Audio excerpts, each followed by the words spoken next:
और बड़े बड़े साधु संतों को छोड़ दो, हनुमान जी तो बिना सत्संग के रहते ही नहीं। हनुमान जी रोज कथा सुनते हैं, नारद जी रोज कथा सुनते हैं, सनकादि रोज कथा सुनते हैं। भगवान का भक्त रोज नियम से सत्संग करेगा। 3.5 घंटे जब आप कथाएं सुनते हैं तो कथा सुन रहे हैं ऐसा नहीं, 3.5 घंटा आपकी भक्ति हो रही है। कथा सुनना भक्ति है। पहले नंबर की भक्ति श्रवणम।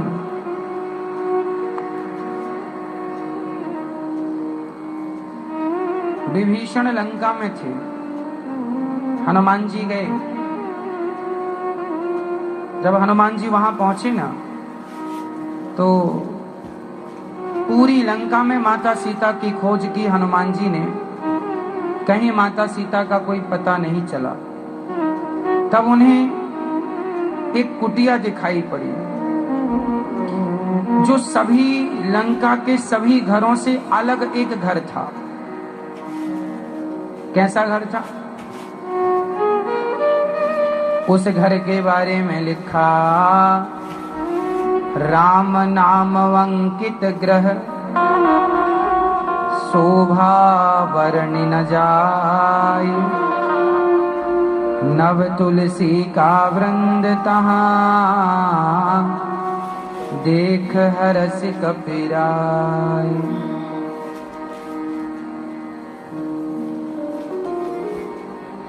राम नाम अंकित ग्रह, शोभा वर्णि न जाए।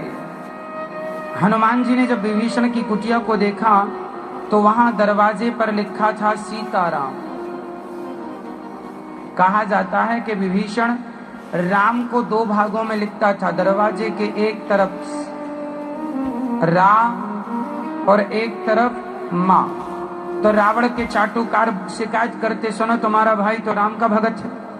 तो रावण आता विभीषण से कहता, क्यों रे, ये घर में क्या लिखा है, राम क्यों लिखा है? तो विभीषण जी कहते, ये राम नहीं लिखा, राम मतलब रावण, माँ मतलब मंदोदरी, मैं तो आपका ही सेवक हूँ, आपका ही नाम जपता हूँ। चोरी चोरी चुपके चुपके विभीषण भगवान का भजन करते हैं। विभीषण जी कहते हैं, सुनहु पवन सुत रहनी हमारी, जिमि दसनहु महु जीव बेचारी। जैसे दांतों के बीच में जीव रहती है। अच्छा, दांतों के बीच में जीव रहती है, बताओ जीभ की चलती है कि दांतों की चलती है? किसकी चलती है आप बताओ? मनमानी कौन करता है? जीभ के दांत। मैया बोलो मेरी माँ जीभ ना, मेरी माँ जीभ मनमानी नहीं करती बेचारी।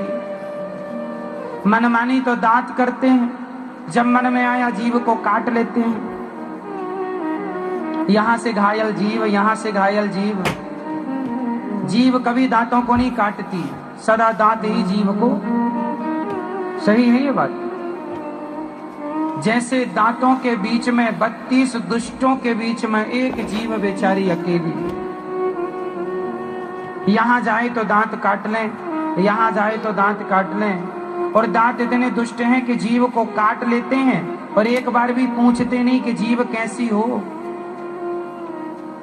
और बेचारी जीभ, यदि दांतों में कोई दर्द हो जाए तो जीभ बार बार जाके पूछती है, कहो भाई साहब कैसे हो, कैसे हो। जहां आपके मसूड़ों में दर्द हो, दांत में दर्द हो, तो जीभ वहां बार बार जाएगी। जाती मैया हाँ या ना?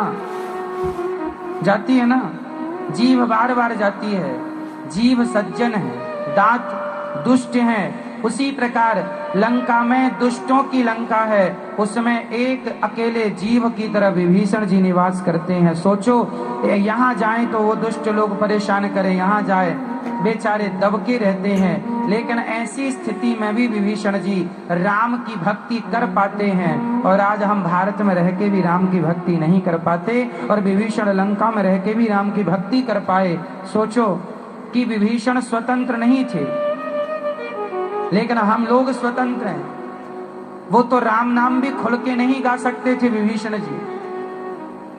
कीर्तन नहीं कर सकते थे, सुन लेता था रावण तो मारता था।